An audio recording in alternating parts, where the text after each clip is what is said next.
So yeah, awesome. Welcome everyone. We're super stoked to have you join us for today's webinar, Assessing Risk and Optimizing Growth for each member. We have a wonderful group of panelists today to join us across great industry leaders. Wherever you are within your data journey, one of these individuals is going to have some great perspective for you to be able to help you along that particular journey.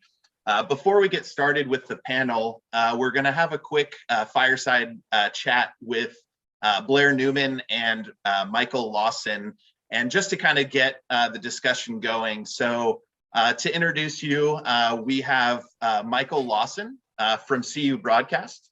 He's a former editor and reporter for various different news publications in and around the San Diego area, such as Copley News Service, San Diego Union Tribune, Surfing Magazine, and more.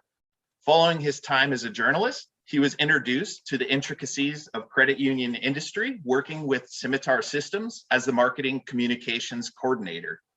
He soon discovered how unique credit unions are actually helping each other instead of outright competing. And so he started the industry's first online interview show, CU Broadcast.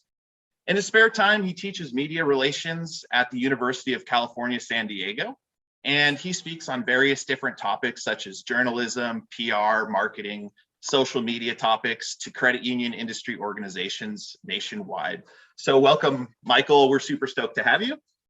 And yep, no worries. And we also have Blair Newman, who has strong tech experience and over 20 years of leadership experience.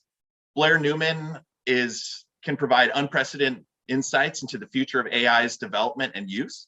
As Newton's CTO, Blair Newman is engaged in overseeing our business solutions, as well as ensuring high quality services that are delivered to our clients. And prior to Newton, Blair held various leadership roles at T-Systems North America, a division of Deutsche Telekom, and he was responsible for providing the strategic direction and leadership in the areas of dynamic services, SAP hosting, application operations, managed hosting, and infrastructure services. So welcome, Blair, and we're excited to kick this off with a quick discussion. All right, thanks, Andrew. Hello, Mike. Hey, Blair, how are you? I'm doing well. How are you? So far, so good. Better now that we're all here and talking about artificial intelligence, better known as AI, something I'm perpetually fascinated by. So I'm really excited about today's panel. But first, let's do some kind of pre-questions to today's event. And so I'm going to start out with, what are some challenges that you have seen credit unions be faced with in our post-pandemic world, if you will? Yeah, and I think for me, it kind of falls on two sides of the ledger. When you begin to talk about, let's say, machine learning in general, it can be a bit intimidating, and there's some myths around an organization's ability to be able to not only implement, let's say, a machine learning solution, but also begin to take advantage of that technology, to be a little bit more forward-leaning. One of the things that really has come to light over the last, let's say, 18 months, as we all have kind of struggled to adjust, with, let's say, during the pandemic, post-pandemic, is that we all have began to realize that now how our customers, how our members are beginning to consume services is a bit different than how it was prior to the pandemic. Right. In addition to that, our ability to be able to engage with our customers, to reach, not only our existing demographics, but also some new demographics, has really kind of pushed a little bit all of us forward to find more, alternate ways, to find more innovative ways as to not only how we can engage, but also how we can now satisfy those services, because our means of engagement is now fundamentally different than what it was prior to the pandemic. Yeah, no doubt, no doubt. And so having said that, what's the state of adoption with AI and machine learning today, having said all of that? Well, I like to say that it's accelerating, right? So as a part of, the pandemic, a lot of organizations were really forced to begin to look at more innovative ways as to how, you engage your community. We've been forced to look at more forward-leaning ways as to not only how we can identify our customers that we want to engage, but also how we can, for all intents and purposes, keep them sticky. And also just the expectations of engagement are fundamentally different. For the most part, not only was, historically, brick and mortar locations shuttering, but it accelerated that, right? So now that need for a more digital experience has become, more and more to the forefront.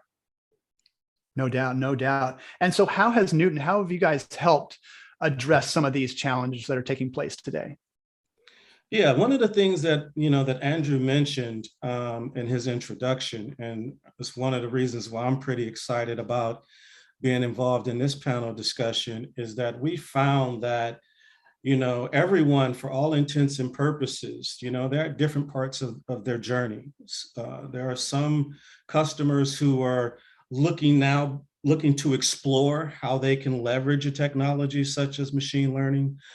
There are some customers who are probably well on their journey. There are some customers who are looking to maybe debunk some of the myths that are out there. One of them being that, the ability to be able to implement a machine learning solution if you don't necessarily have a robust IT department, or if you don't have a data scientist on board, can you take advantage of a solution such as, a predictive model? And one of the things that we've really focused on is really eliminating all of those barriers. One of the things that we have always taken to heart is making machine learning available to everyone. So we've, knocked down the headwind of requiring a data scientist. We've knocked down the headwind as it relates to, the simplicity or ease of use to be able to produce a predictive model. So, I think this is one of the things that we will certainly share, certainly as our panelists have an opportunity to talk about their experiences. We've really kind of tried to position today's discussion to address, each and every opportunity where you may begin to consider taking advantage of such technology, understanding your data, but more importantly, being able to put your data to work so that your organization can drive value out of that. And that's one of the things that we're excited about sharing today. And I'm sure our panelists will highlight this. Oh, most definitely, most definitely. And this stuff, it seems like it's gone from a nice to have to a necessity now, because I mean, you can't do anything without quality data now. So, and having said that, so what are some competitive advantages that you see as it relates to leveraging machine learning moving forward? Because I mean, it sounds like the sky is the limit here for sure.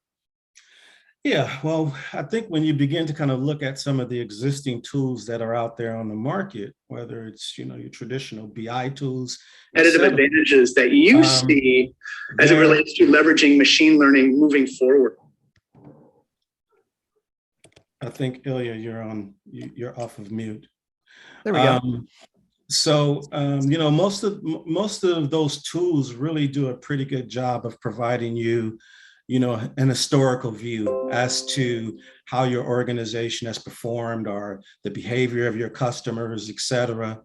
And one of the key differentiators is that, when you begin to look at a solution, you begin to evaluate your data, you just don't want to look, backwards. You also want to be in a position where your organization can look forward.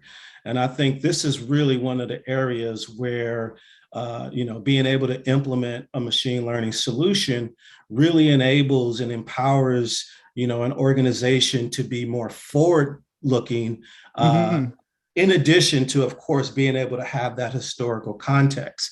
And I think that's extremely important. Being able to have personalization down to a member level is, I think, extremely important. Because the number of use cases and the number of opportunities that are presented to an organization that certainly takes that leap. And I'm sure that Jay and Todd, as we move forward with today's discussion, they'll be able to highlight some of those areas where it really highlights the value that being able to implement, a forward-leaning solution such as machine learning really can empower the organization. And then I'm sure also Anne also be able to be in a good position to highlight the importance of your data so that you can even take advantage of the value of a machine learning solution. Yep. So I think, we're really going to cover, all four corners as to how an organization can not only just take advantage of the solution, but also help accelerate their growth moving forward.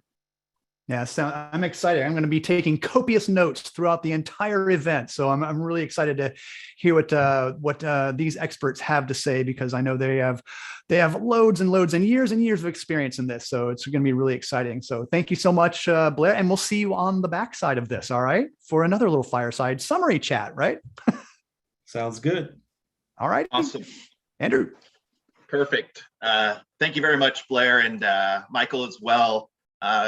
Great introduction to kind of get, our brains thinking about how we can, leverage, these different types of solutions, to look at the ways that we can help that member experience. And so I would like to introduce Anne Legg. She is the founder and principal of Thrive Strategic Services. She is recognized credit union business strategist, presenter, author, educator with an MBA thesis on credit union business model, as well as 2 internationally published white papers on credit union business strategy. Wow. She's delivered over 100 on-site sessions to over 600 credit union senior leaders across the United States. She has helped launch their data journeys, and she is also the author of Big Data, Big Climb, the industry's only playbook on data transformation. And she is also taught at the 𝘗𝘯𝑵 Marketing Management School and has acted as a subject matter expert for 𝘗𝘯𝑵's credit union marketing curriculum. She has also been an author to 𝘗𝘯𝑵's Environmental Scan, the credit union's industry-leading strategic planning guide. She has also served on various credit union boards, including 𝘗𝘯𝑵's Marketing and Business Development Executive Council and the California-Nevada Credit Union League Public Advocacy Committee. So welcome, Anne. So happy to have you here today. Thank you so much. That was fantastic. No worries. Also joining us, we have Jay Loyer, a senior innovation strategist. He's leading the efforts to enable a broader and deeper adoption of AI-empowered solutions for PSCU and its owner credit unions. And so Jay's focus on enterprise governance frameworks and operational readiness is supported by his experience in strategic planning and execution.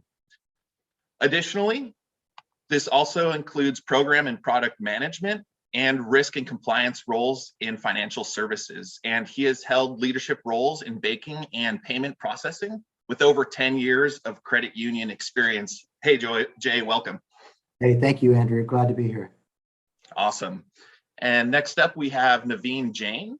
He is a credit union leader experienced in actionable strategic planning, data analytics, marketing, and innovation that delivers immediate return on investment at multi-billion-dollar institutions.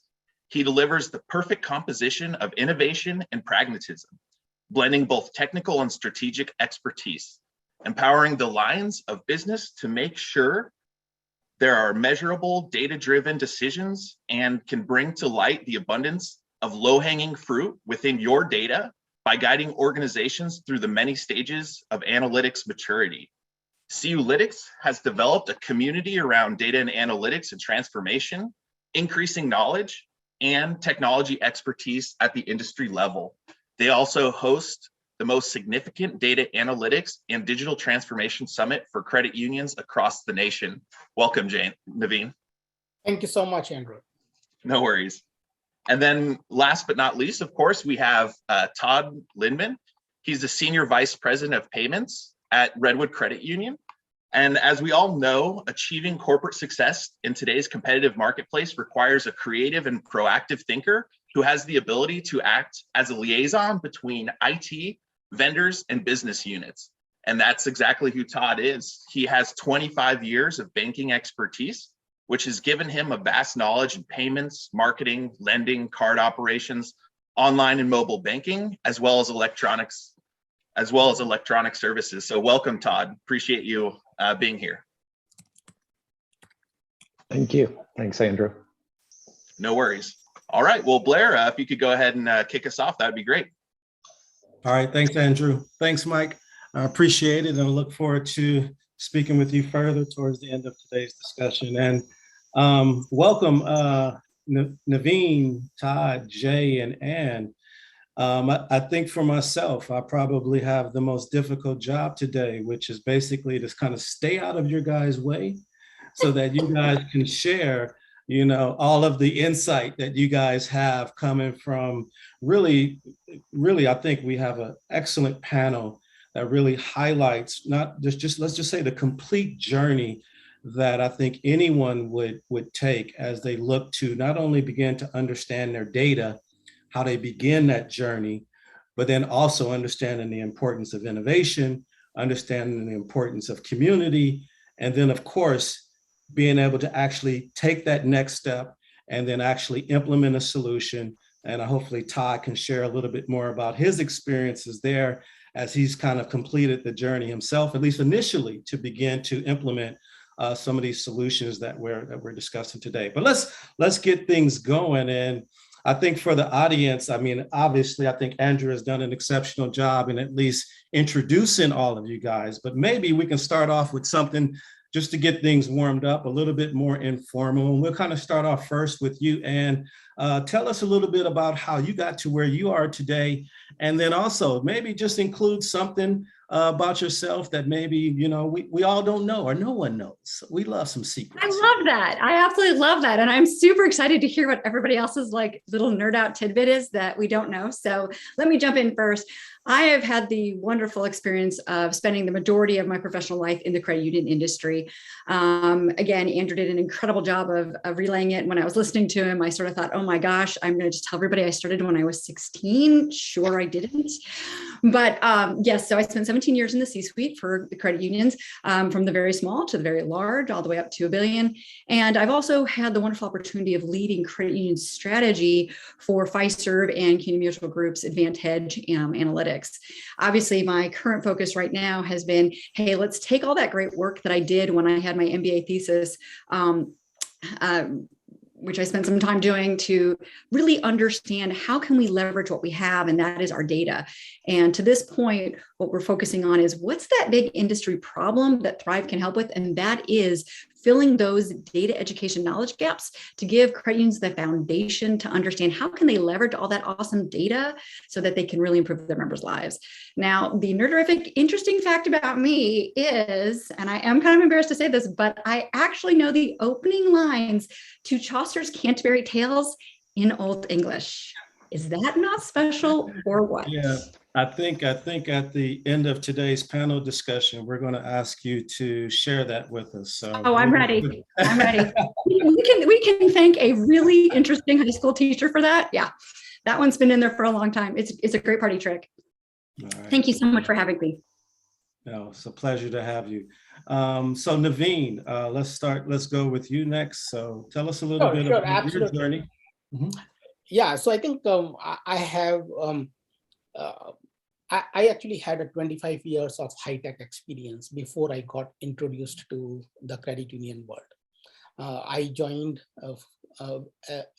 as a one-man army to start the data analytics practice at First Tech Credit Union in 2014. And it has been a fantastic journey since then.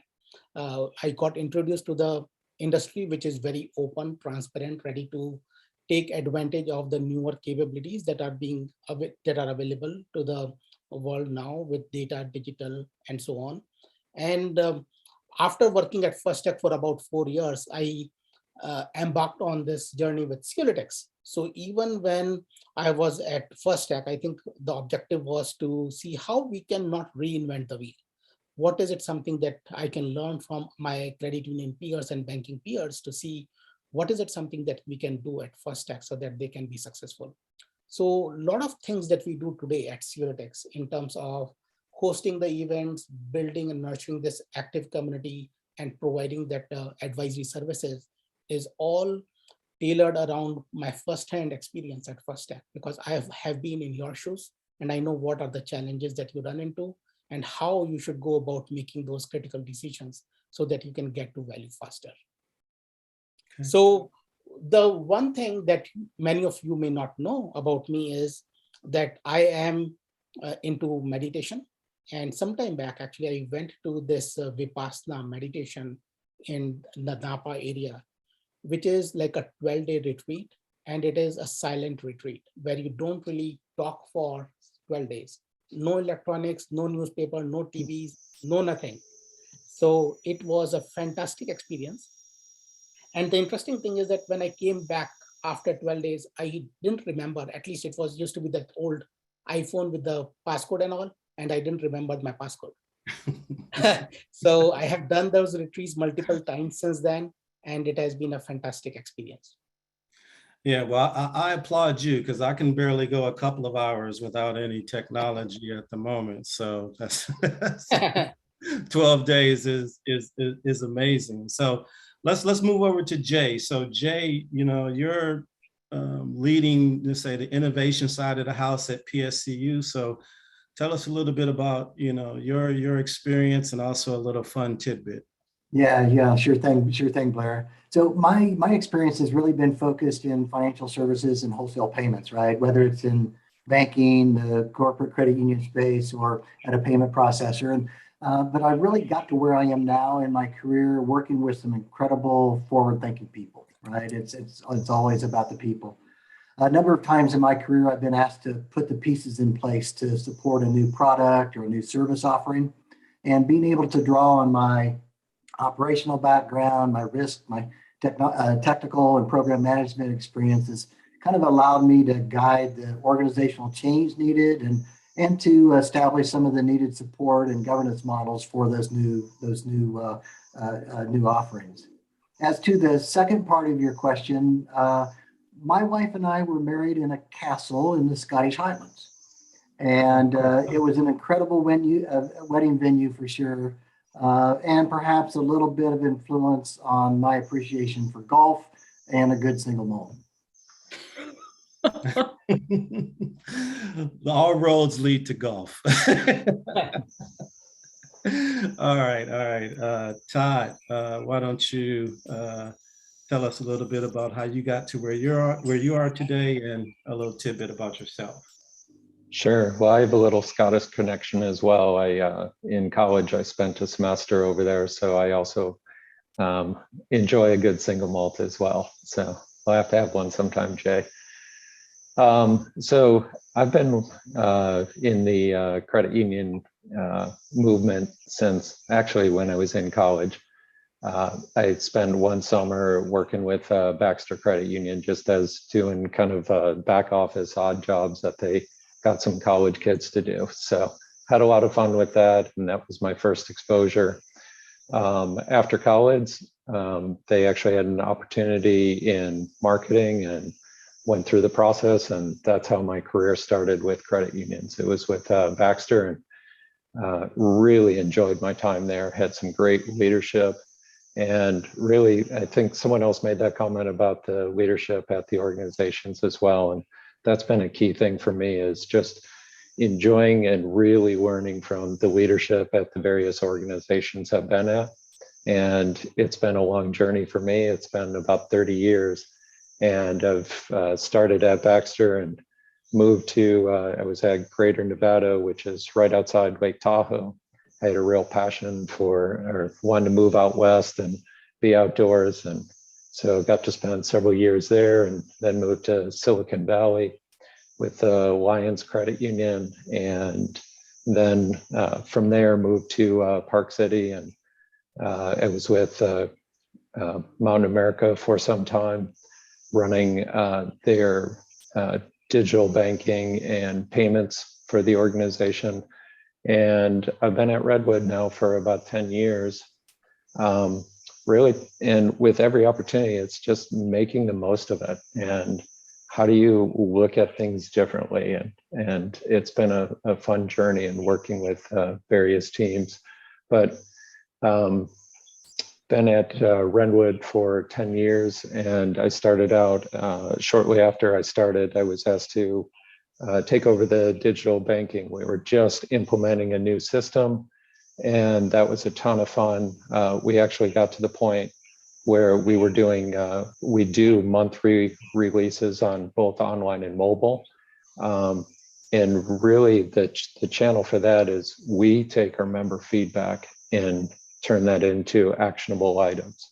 And then for the last 5 years at Redwood, I've been in the running the payments organization. I guess a unique thing or something that I'm proud of that I just did in October, I completed my first Ironman in Phoenix, and that was a really cool event. Probably going to do it again. All right. I guess the question is, did you get the tattoo yet for the Ironman? Not yet. That is the big question. That is the big question. Yeah. Is where's the tattoo? Yeah. All right. All right. Well, I mean, clearly, all of you guys have a rich amount of experience that I'm certainly sure that everyone will get some value out of as we begin, let's say, today's discussion. So, let's begin to kind of now get into the meat and potatoes of today's topics. When I began to think about our theme today is say assessing risk and optimizing growth for members, and even in our virtual background, we're talking about empowering credit unions for the future, right? And in order to do this, certainly being able to understand your data is essential. So let's start off first with you, Anne. So in your book, one of the things that you mentioned, or a question that you asked that I found to be very intriguing is, you say, is your data more mature than a teen? Tell us a little bit more about this, and what does that mean, and what does it matter for credit unions? So why don't you elaborate a little bit more there? I would be delighted to. Thank you so much, Blair. So when credit unions are thinking about their data, it becomes this incredibly complex thought, right? Because on average, a credit union has between 60 and 100 different data systems. Where do you start? What do you do? So you have to really go back and think about, how do I start and assess my credit union for current success, right? What do I need to know? Where is it? And there's a few key areas, and that really goes into, how do I understand how I compare myself to perhaps a teenager?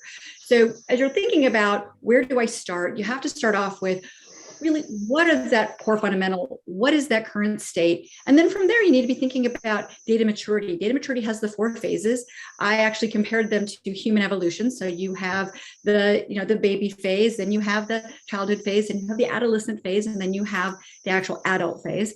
You use that as your roadmap to where you want to go. The biggest component that you've got to be thinking about within data maturity is data governance. It's very important. It's a key driver to your success. And from there, you got to be thinking about, all right, if I'm going to take all this data, how do I infuse it into my credit union DNA? And then from there, how do I bring it to workplace adoption? So kind of taking all of that, bringing it in, if I understand where I am, I'm going to be able to create a roadmap. If I have that roadmap, I'm going to now have the ability to say, what are those business problems I want to solve? And now I'm going to know on the data maturity, am I more like a baby? Am I more like a full-fledged adult? Or maybe I'm like a teenager. Okay. All right. Interesting. So, sometimes in our experience, we do have the opportunity to engage with an organization that, let's say, maybe just beginning their journey, and they're understanding the importance around data governance. They're beginning to process and understand, hey, these are some use cases that we believe our organization can begin to take advantage of. And what I like to do is I like to go to Naveen next. So Naveen, at 𝘗𝑈lytics, you guys have built an exceptional community where various credit unions, irrespective of their size, can go to, they can get some peer feedback, they can understand and see what other organizations or how they are implementing some of these forward-leaning technologies. Tell us a little bit more about, especially kind of building on, let's say, Anne's theme around beginning to understand your data. Where does 𝘗𝑈lytics come into play, and how does the community help provide value for those organizations that are beginning their journey? Absolutely. So I think, Blair, the essential thing is that when we think about the mission of 𝘗𝘂𝑇X is essentially to help the credit unions leaders be successful with their investment in data and digital. I think recently I came across a study from Boston Consulting Group, which talks about how 70% or more of those initiatives, data and digital initiatives, they fail to deliver on the promised value. And I think this, and I see in my conversations with credit union leaders across the nation on an ongoing basis, that it is so true. Like a lot of organizations, they fail to get the promised value. They are making that investment in their data and digital initiatives. Recently, I was talking with a credit union about $1 billion in Michigan area. And I was having this conversation with their CFO and CIO, and he was saying that, Naveen, we have already invested $500,000 in building this data warehouse.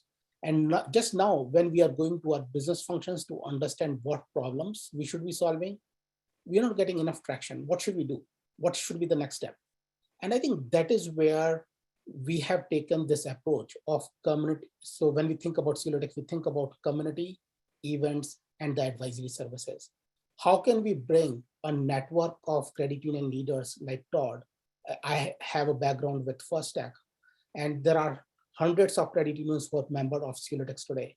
And how can we, first thing is help them in creating a credible and comprehensive vision of what is it something that you really want to achieve with your data and digital. I think there is a gap in people knowing what can be done. And I think with the community, with the events, we are basically bringing hundreds of case studies. And by the way, all of those case studies are available on the 𝘗𝘂𝑇X content library on our website that you can access. And those case studies span across all business functions within the organization, whether it is finance, whether it is marketing, whether it is lending or deposits, you name it, right? And it can help you in creating a comprehensive vision. And then you can think about how you can systematically go about from the data management perspective, from the BI perspective, from the AI and ML perspective, and of course, from the data governance perspective to realize that vision. And I think that is where the real value and the real key comes in. So we have hundreds of resources available on our website, whether it is around the top technology articles or top KPIs, workshops, webinars. So check it out. I think you will definitely benefit from that. Yeah, thanks for that, Naveen. And I know I occasionally, will sometimes more than occasionally, have an opportunity to begin to engage with some of our customers. They're looking and they understand that, you know, it hasn't just been the pandemic. The pandemic has maybe kind of accelerated things where to some degree there's been a paradigm shift. To another degree, you need to begin to look at things with a different lens. And, you know, one of the things that we've really been focused on is really enabling organizations to begin to take advantage of some of these technologies, right? Because sometimes, you know, it can be a little apprehension to begin to, you know, bring innovation to the forefront, to begin to implement solutions from an innovation perspective. And I think, Jay, I think you have an exceptional perspective on this. I mean, at PSCU, you're responsible for your driving innovation. You're having the opportunity to work with a number of different customers on this front. Tell me a little bit about, you know, what does innovation mean to you? And what are some things that you can begin to suggest based upon your experience as to how other organizations can begin to bring innovation to life? Yeah, you bet. Thanks, Blair. Well, you know, obviously innovation can mean different things to different people and can certainly take different shapes and forms at different organizations. But what we found is it's clear that the credit unions really don't have to invent something or manufacture something to be inventive, right? Or to be innovative. For most credit unions, innovation is really adapting to new ways of thinking and adopting new ways of business, right? Of doing business. So credit unions typically don't have the risk appetite or the financial war chest needed to be too cutting edge. And they're typically going to fall into those fast follower or early majority phase of innovation adoption. And that schedule or that pace is probably appropriate for most credit unions, right? It provides them the opportunity to survey the environment a little bit, to identify new technologies or new approaches, and then determine if those technologies and approaches are going to benefit the credit union and their membership. That's not to say that credit unions don't need to be active, right? It's not taking a wait and see approach. Rather, it's taking a watch and be ready approach, right? So innovation just doesn't happen to you. And in fact, if it does just happen to you, it's probably likely too late to have any type of material impact or improvement for your organization. But innovation denotes action. And there are a couple of things that credit unions can continually be doing to remain active and be ready for innovation opportunities when they arise. The first, and Ann touched on this a little bit, is this organizational readiness, right? Understanding where we are on the maturity curve. Do we have the infrastructure in place to be successful with a new way of doing things? Are there educational or skill gaps we should be looking to reduce or eliminate? Are there new demands? Are there new requirements? Or are there new risks associated with some of the innovations that we might be exploring that we can start to address as a credit union? These things certainly aren't glamorous, right? But they are fundamentally important to a credit union that is chasing a sustainable innovation program. Secondly, we need to grease the skids a little bit. Since we may not be the fastest to adopt new technologies and new processes, we need to figure out how we can go faster and how we can bring innovation to production more quickly and more effectively, right? Since credit unions may be a little slower to adopt new technologies, that time to production becomes even more important. So, and here's where I think a number of credit unions will differ. Some will have the capability and the capacity to implement innovation using their own internal resources and their own internal assets. Others are going to be looking for solution partners, right? Others in the ecosystem who can assist them in meeting their innovation objectives. Either approach can be successful, but developing the capabilities or nurturing the relationships is an ongoing endeavor. Yeah, that's extremely insightful. And as I'm kind of like just really digesting, the insights that you guys are providing, whether it's initially, let's say, with Ann and providing the insight and the importance around data, understanding how you can leverage that data to get actionable insights. Whether it's also, let's say, Naveen, who is then bringing a community together to leverage on each other's experiences. What are some of the successes? What are some of the challenges? And then Jay, I just think you just did an exceptional job of really highlighting how an organization can get started.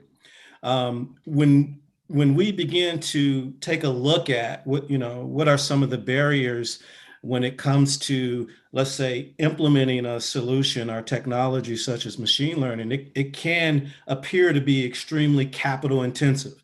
That, let's say, that capital can be resources, it can be considerations from a financial perspective.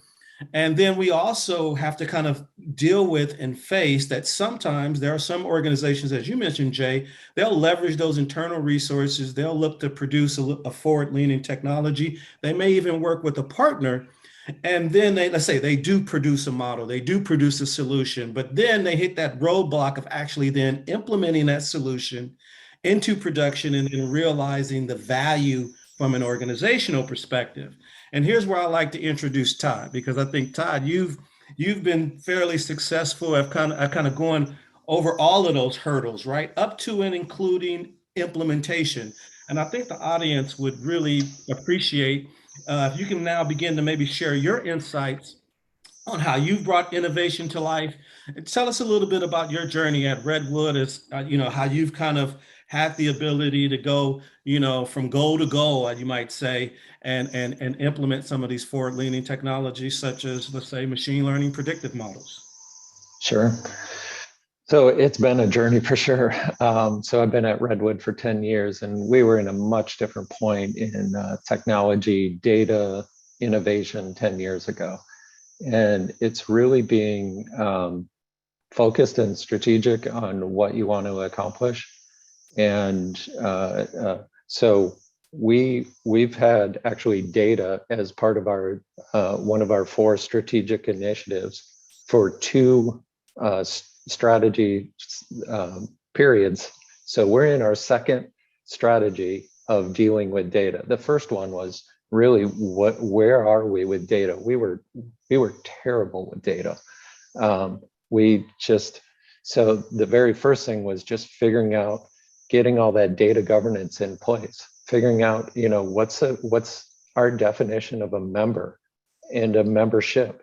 Those things, we would get reports from different areas of the organization trying to tell the same thing, but with different numbers. So the very first thing that you have to do is get that in order. Define those, define your data and get a good dictionary. And then from there, we started building on that and getting data and getting it infused into the organization. So now everyone is really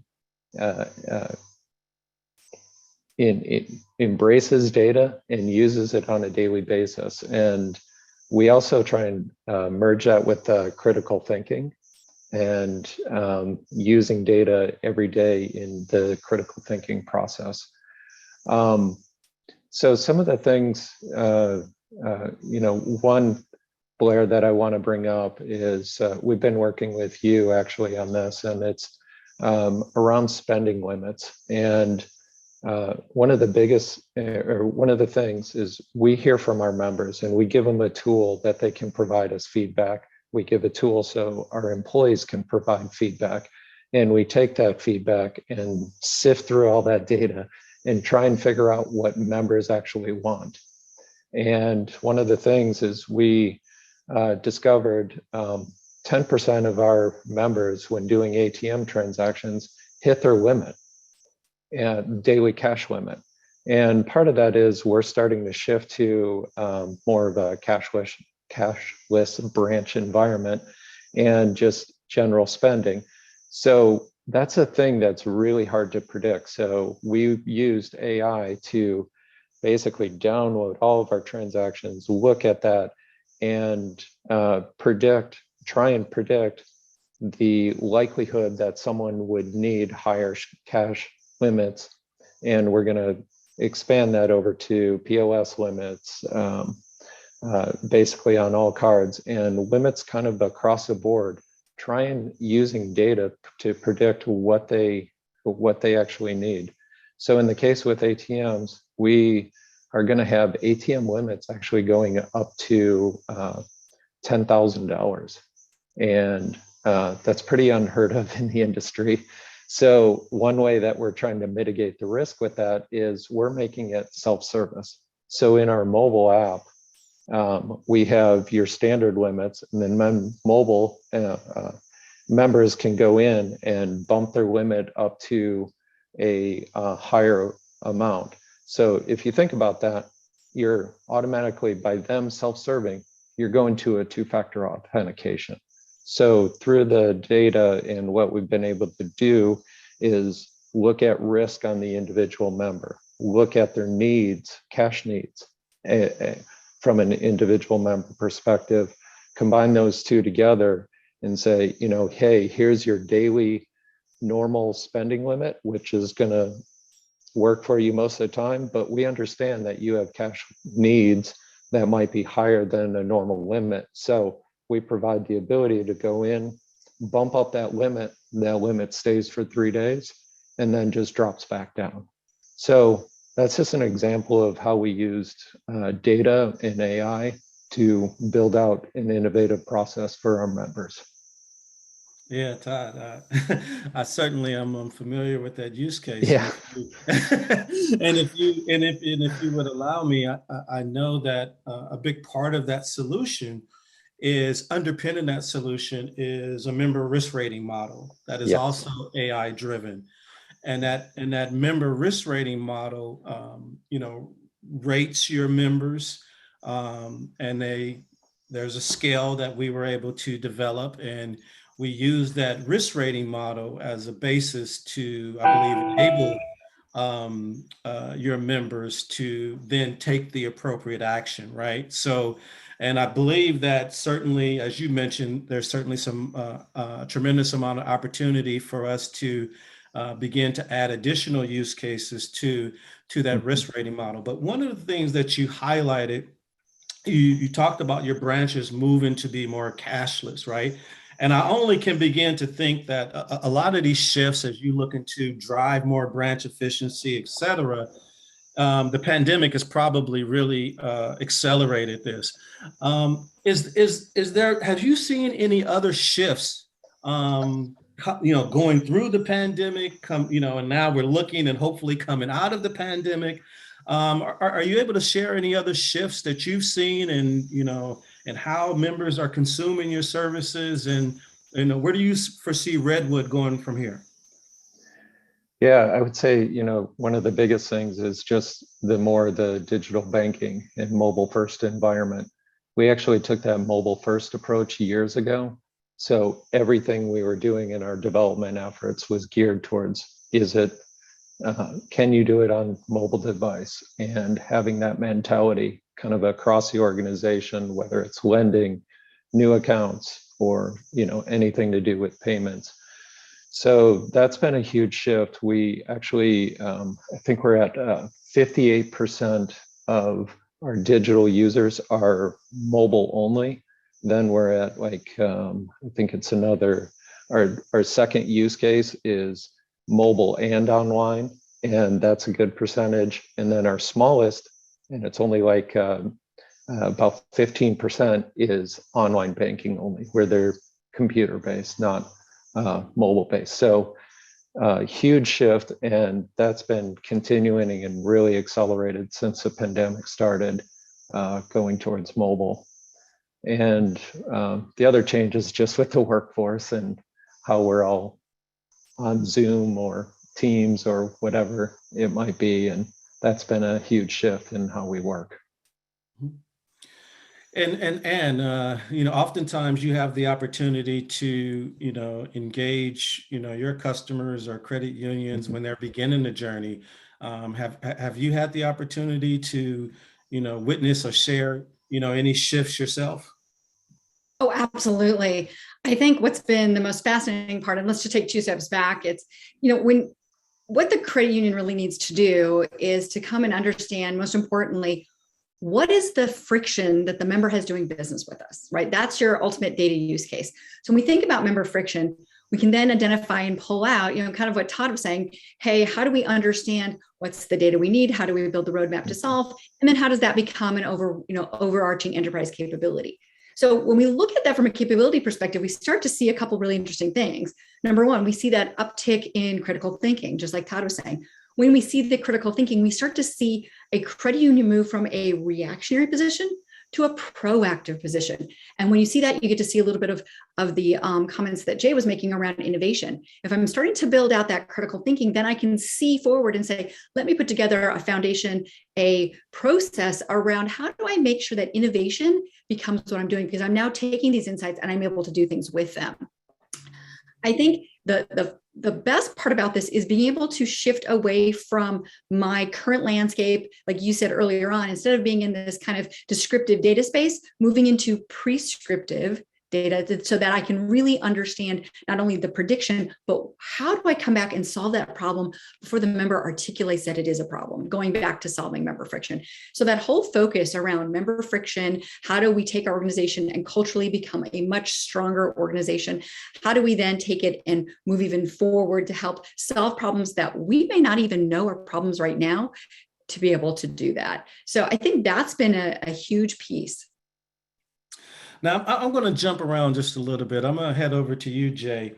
Now, when you're having an opportunity to work with some of your customers, what are some of the challenges that you're finding, especially, let's say, during the pandemic, post-pandemic, what are some of the challenges you're finding, whether it's understanding their data, whether they're looking to maybe implement, a solution similar to what Redwood has been successful at?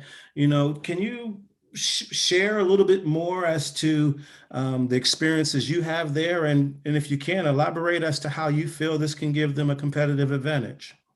Yeah, you bet, Blair. So obviously every credit union is unique, but we really are seeing some similar challenges or obstacles across many of the credit unions that we're talking with. Some internal research that we recently conducted kind of holds some interesting insights. First, everybody, 85% feel that AI and machine learning is critical to their long-term success. So the perceived need and the perceived desire is there. At the same time, though, over 70% of them feel that they are behind when it comes to adopting such solutions. So this perceived imbalance is really kind of putting additional pressures on leadership across the industry and drawing attention to some of the underlying challenges that many of the organizations are facing. What's holding us back, or those challenges keeping us from moving forward, or moving forward from at the pace that we'd like to move, are pretty similar across the organizations. Really three primary areas. The first, and Anne really talked to this earlier, is data strategy and an effective data management program. Key elements that need to be in place to be successful longer term. As data is the linchpin for both AI strategy and execution, considerable focus has to be placed here. So eliminating data silos and shining light on dark data and adopting data stewardship principles go a long way in most organizations. It's those type of practices that will build trust in the credit union's data and trust then in how that data is being used. A second challenge category is somewhat related to the organizational readiness that I discussed earlier. It's education. Many report that making the business case and getting funding are key obstacles for them to adopt AI in their organization. Yet at the same time, they also say that they have a limited understanding of AI potential and they have trouble with use case identification. Now, I would contend that if they better understood the potential of AI and better defined use cases, it would go a long way in making a business case and obtaining funding from senior leadership. The last area is execution, right? But primarily centered on a shortage of talent or an availability of technology. This is not necessarily unique to credit unions. You don't have to look too hard to find information about the talent shortage in the specialized field. Credit unions can certainly work to attract talent and to upskill the talent they already have, but they should also be looking at how technology may help them in this area, whether it's low code or no code solutions or other platforms which might provide some additional capacity for the team that they already have. There are some tools available to them that will really help them on an execution perspective. Yeah, thanks for that. I think, you mentioned some key areas that we really focus on, especially, let's say, the headwinds that credit unions are facing, whether it's from a resource perspective, I mean, you name it.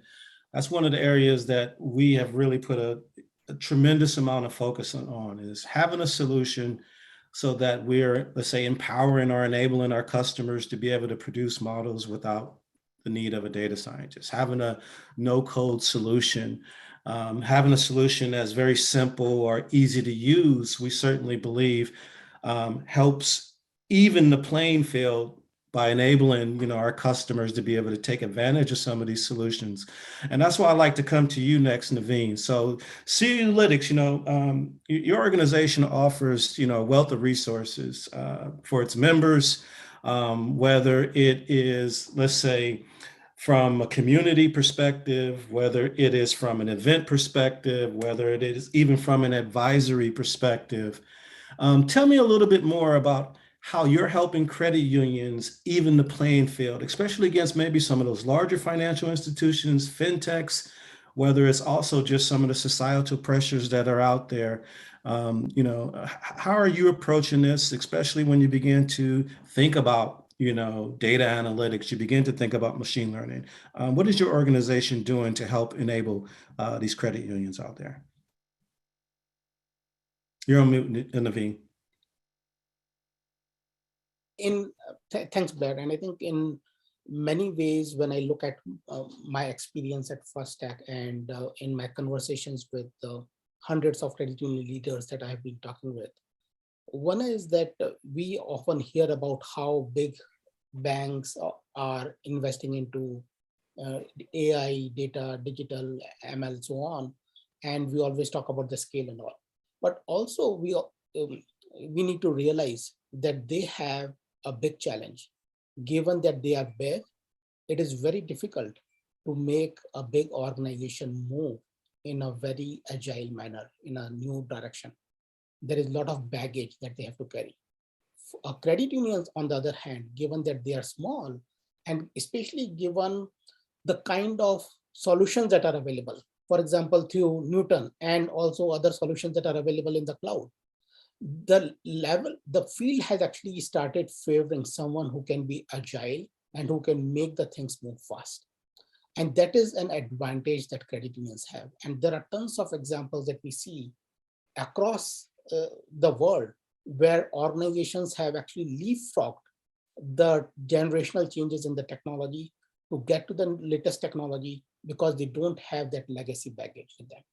So the challenges that I see more from the credit union perspective, where 𝘊𝘪𝘧𝘪𝘐𝘯𝘪𝘬 is really helping them both from the community as well as from the advice perspective, is knowing what is possible, having a more comprehensive, cohesive vision and strategy for data and digital. That is one part. The second part I see a lot of organizations struggling with is that they may have a strategy, but that is the execution piece. That is where they falter. How can they make the internal organization ready for change? Because the change is a big part, and that is where the people part comes in, the training part, the roles and responsibility, having a clear RACI defined, the process part comes in, and of course, the technology and the data part comes in, having the trusted data, clean data, having a very clear definitions so that there is a very clear understanding of the direction in which you want to go. Another key challenge that we see often is tying all of those things together, meaning they may have a strategy, they may have certain initiatives, but knowing how those initiatives are tying back to the key performance indicators that they should be using to measure the progress that they're making. And I think just today, actually, I was having a conversation with a credit union about 5 billion in asset. And the conversation we were having is that how on a day-to-day basis, when the leadership team is making the decision to invest into certain initiatives, they may not have a very clear understanding of how those initiatives are tying back to the organizational objectives.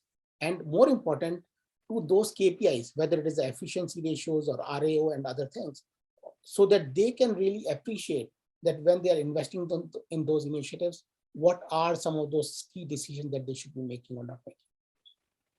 Okay. All right.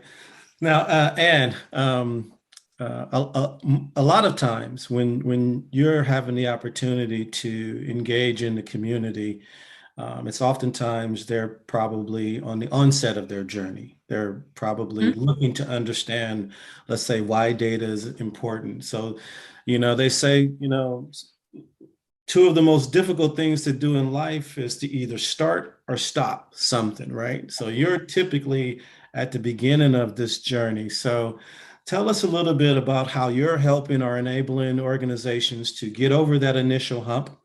And also, what role are you playing in helping credit unions to even the playing field? Let me kind of start with the evening the playing field, and let me kind of back into that.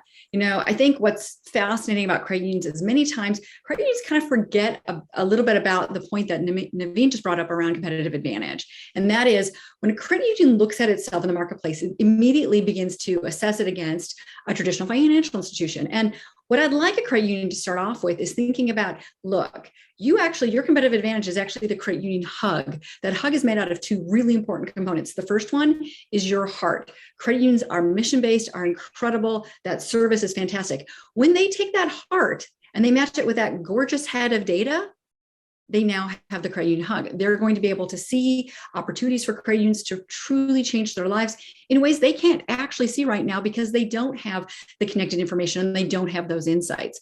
So when you start an anchor from that perspective saying, look, you're in a space that you've got to be able to quantify and prove out how your competitive advantage is better, that's a lovely starting spot. So specifically, we need to understand, okay, you're different, you're mission-based, and you have a lot of data. So let's focus in, most importantly, on the member. And the member really has 4 problems that they want the credit union to solve.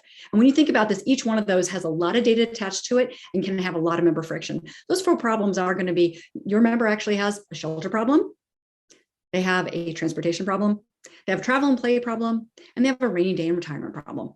Notice I never said any of the products or services. That's not what the member's thinking about. They come to the credit union because they want that credit union to do what they do well and solve that problem. They trust that credit union. So when we leverage all that data to help remove and help solve those problems and remove the frictions, we begin to pull ourselves into a component that allows us to build the confidence to leverage our data. Some of these plays are going to be kind of small and incremental, but many of them are going to add up, just like what Naveen said, and start to build up a agile competency, as well as the ability to then start 10x.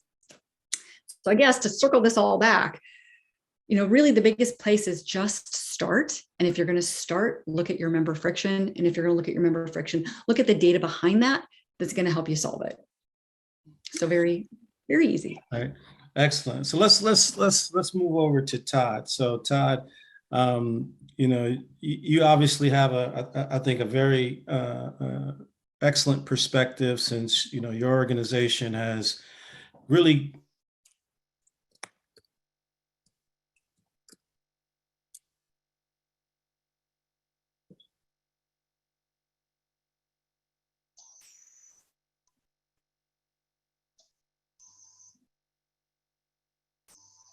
Looks like we lost Blair.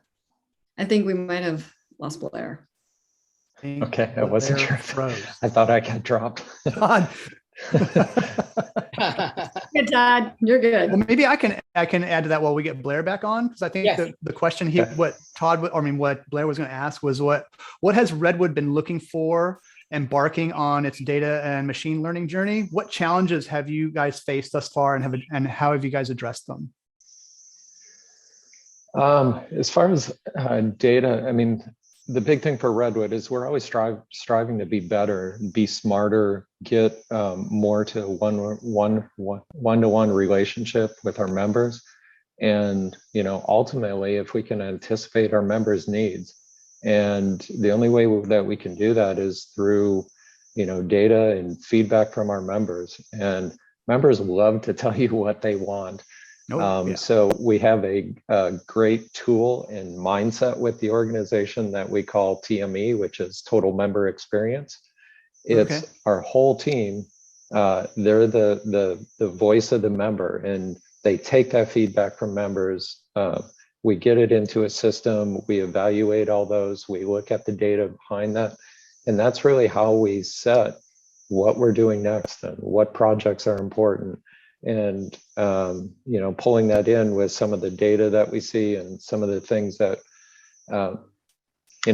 some members are just not going to tell you because it's newer technology and they just don't even know. And an example of that, I'm in the payment space, so something for us is everything around digital cards.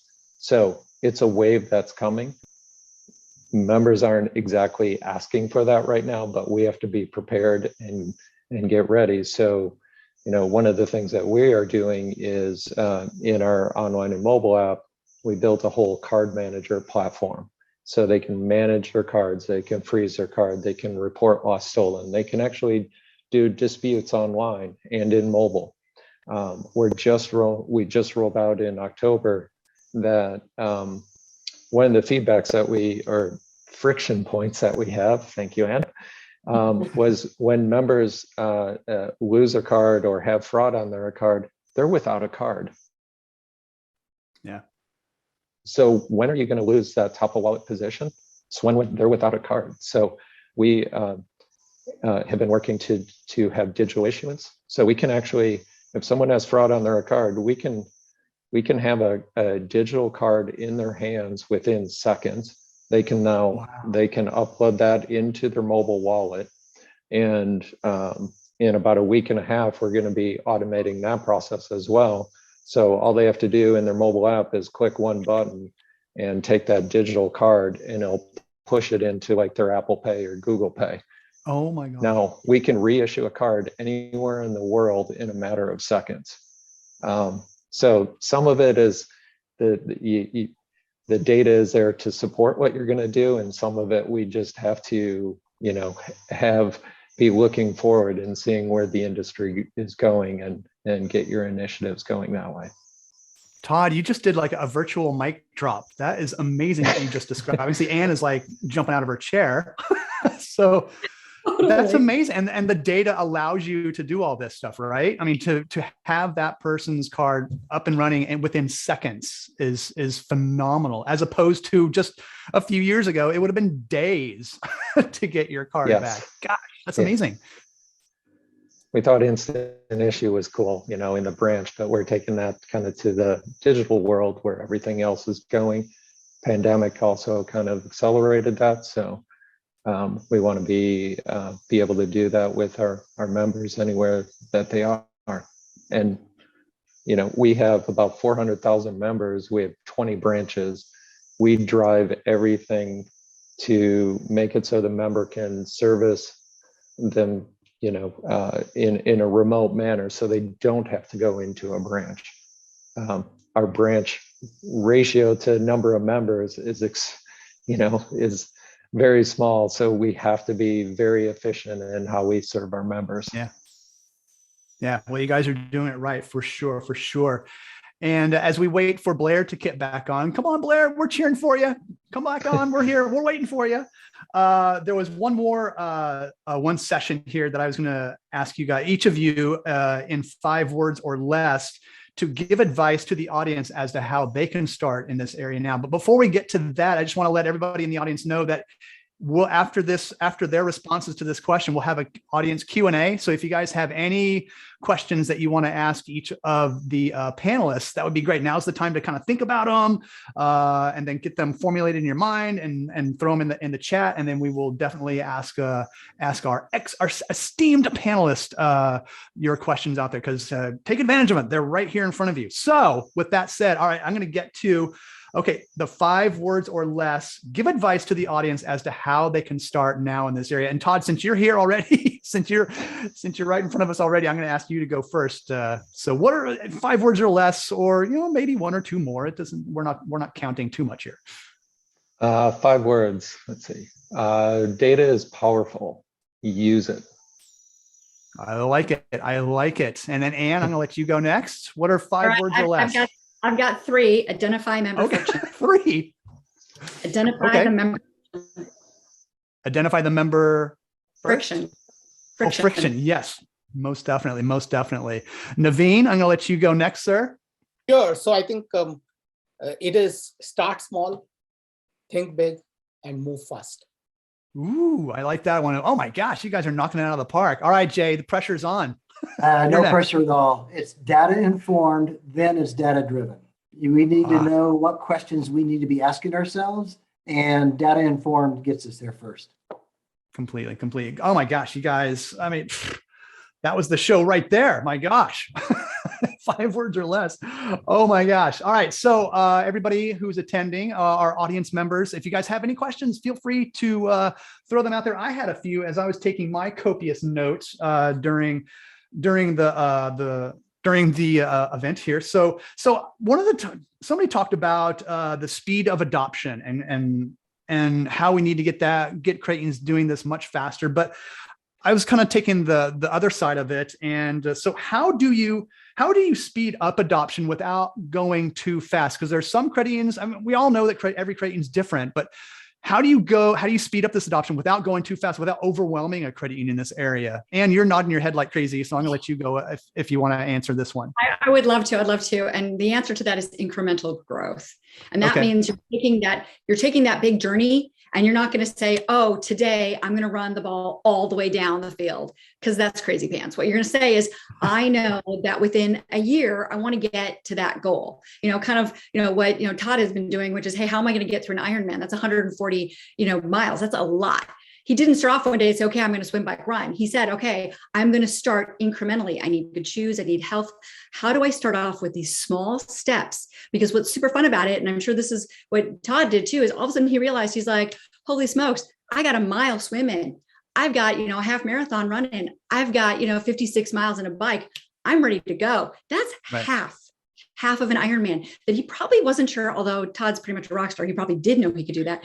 But it's the whole incremental growth and not trying to say, I'm going to do it in, 2 days or a week, but saying, you know what, I've got a year, I've got 6 months.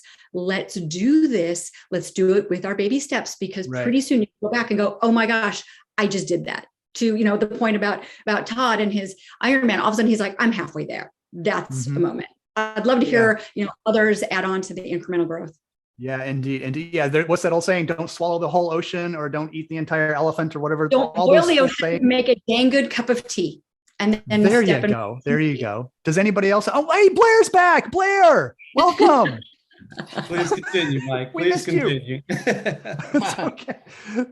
No, I saw it's like, hey, welcome back. Yes. All right. He made it back. Does anybody else have anything else to add to that one? I mean, how do you, because this can be an overwhelming endeavor for any credit union out there of any size. Jay and Naveen, do you guys have any? Yeah, of course. I think there are a couple of things. One is the focus, because I think that when we work with many credit unions and when we look at their list of initiatives, there are dozens and dozens of initiatives.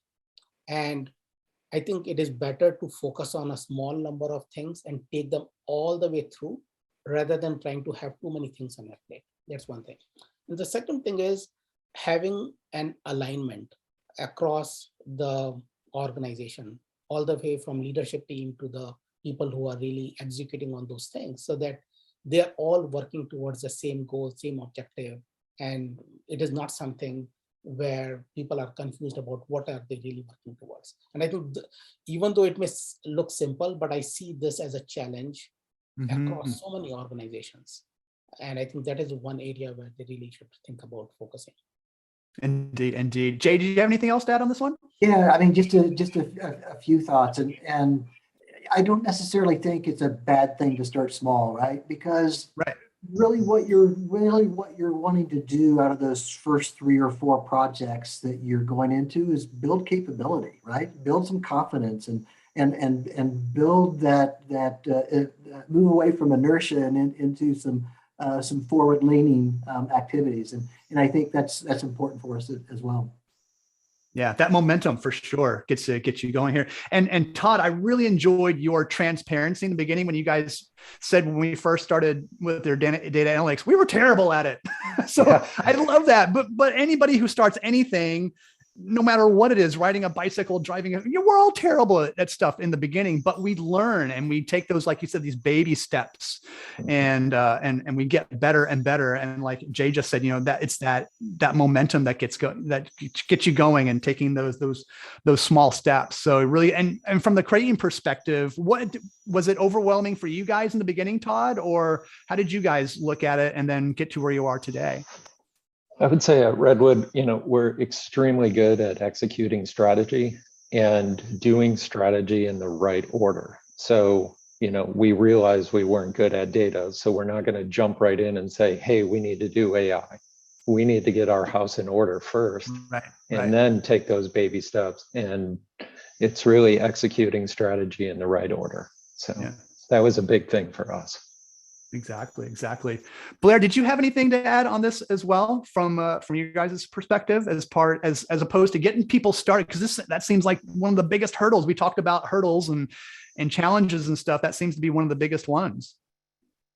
Yeah, I mean, I think throughout today's discussion, it's been kind of peppered throughout, right? So you kind of start off initially, or sometimes we experience the opportunity to work with customers, and you have to kind of debunk some of the myths around being able to apply innovation or some type of forward-leaning technology. And then in addition to that, we do engage with some customers who are just starting their data journey. And that's why, we're looking forward, and we'll continue to work closely with Thrive. And then, of course, we try to be as active as possible in the community with 𝘳𝘂lytics as well, to just, give back to the community and assist and really educating and assisting organizations. When we do have the opportunity to work with organizations such as Redwood, I always like to say, being able to implement technology or a machine learning model is just a shiny object if you don't take the next step and actually implement it and drive value out of it. And that's an area where we're typically shoulder to shoulder with all of our customers to really help them go through that entire journey so that they can actually get to the point of implementing the solution, receiving value, not only for themselves internally, but also for their members. And then, to some degree, the cycle starts all over again. So, I really have enjoyed listening and, to everyone kind of pepper in all of these areas, because we find ourselves engaging in all different levels. Some are ready for implementation, some are beginning, some are just learning. And, we're pretty excited to be a part of the community. Indeed, indeed. And I want to ask one more question to you guys before we get into the final fireside chat with Blair. I mean, and it's a pretty broad question, but what's next in this area? Because obviously, again, people are, there's still credit unions out there starting this. There's credit unions still in the middle of this journey. There's credit unions that are really excelling in this area, but just from a broad perspective of what you all, because you guys are on the front lines of this day in and day out.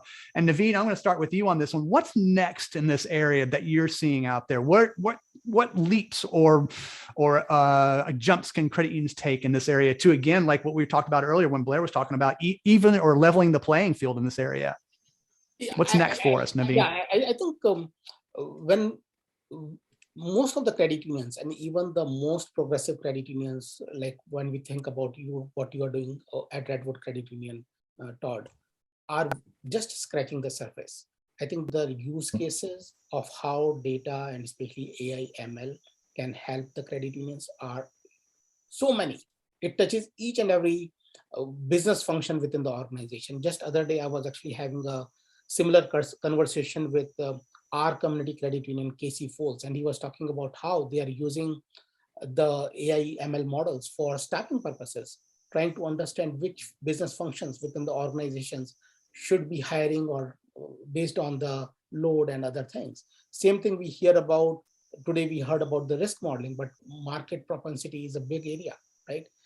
I know that on December 2nd, just 2 days later on Thursday, we are having this solution showcase where Bhavesh from Connecta Credit Union will be talking about how they have put together a member score. And this is a universal member score that they are using across the entire organization, whether to market to the members, whether they are looking at the risk profile of the members and other things.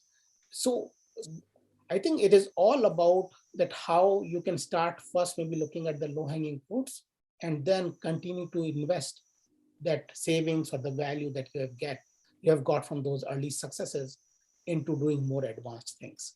And I think that is where I see the organizations going in the near future. Yeah, full speed ahead for sure. And Jay, you guys at PSCU are always having your lab coats on, doing some really incredible things there. So what's next? What do you see on the horizon in this area for credit unions? Yeah, interesting question. So when you look at AI and machine learning in financial services, the genesis was always on the fraud side, right? From the get-go was on fraud. What can we do to drive fraud out of the payment scheme? Yeah. And then the pendulum started swinging to more of a member-facing role, right? So we've seen conversational AI and we've seen the personalization aspects. I think looking forward, I think the pendulum is going to start swinging back a little bit. Really? The member-facing piece is there, and I think it's fairly well embedded. I think we've learned enough about it to know that we can do more. I think, though, that there's probably a great deal of use in the operations side and the finance side, and smart routing and payments and some things like that, where the back office and middle office is going to come back into play. Mm-hmm. Indeed. And yeah, you guys are always up to something there at PSCU. So it's always exciting to see what's coming out of your guys' laboratories. And Todd, the credit union perspective, you've already had a couple of mic drops in this event. So congratulations on that. But what's next for you guys at Redwood as far as AI and machine learning? What are you guys doing next? If you can reveal, we don't want to reveal any top secret stuff. Sure. We're looking at lending, consumer lending, using AI to dig deeper into credit reports and really be able to serve more of our members. Traditionally, credit unions are pretty conservative in their lending, and AI gives you the ability to really dive in and look deeper into the credit reports than just a credit score. So there's opportunity there. And also with financial assistance, or that's what our term for collections.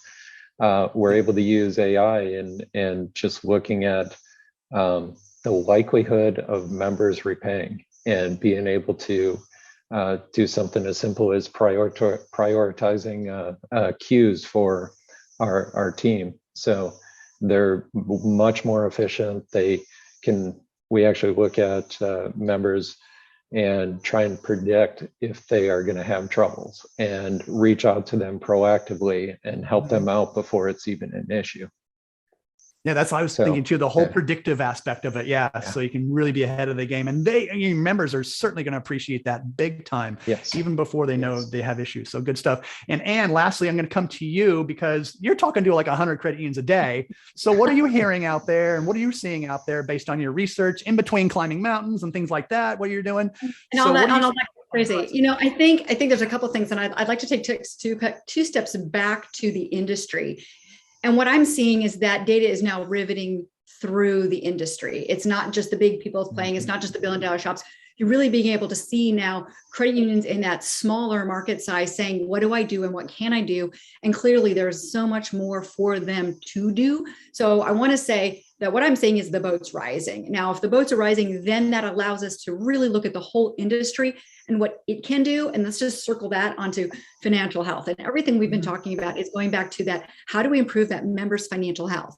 And that is going to be, in the risk. Is it going to be in what they need to achieve their financial dream? But it's that holistic approach. It's not, do you have an auto loan? It is, where are you in your transportation need? And that holistic approach is very much what is on the edge. And any credit union of any size that can get their hands on their data can step in and start creating that and elevating that. So I guess it's industry elevation and then that holistic financial health perspective. Indeed. Yeah. It's so exciting. I'm talking to you guys and just getting this, I don't know, pardon my 90s term, but this cutting edge conversation. It's so cool to see what you guys are up to and what you've already accomplished. And then the future, again, the sky's the limit. And it's really exciting for credit unions out there. So we thank you so much for your time today and your expertise. And according to my little, I got my little stopwatch here going. So we're at 79 minutes. Blair, I told you I'd have my stopwatch going. So, so did you want to say anything to kind of summarize, or a big thank you to the folks out there? And then we can do a quick fireside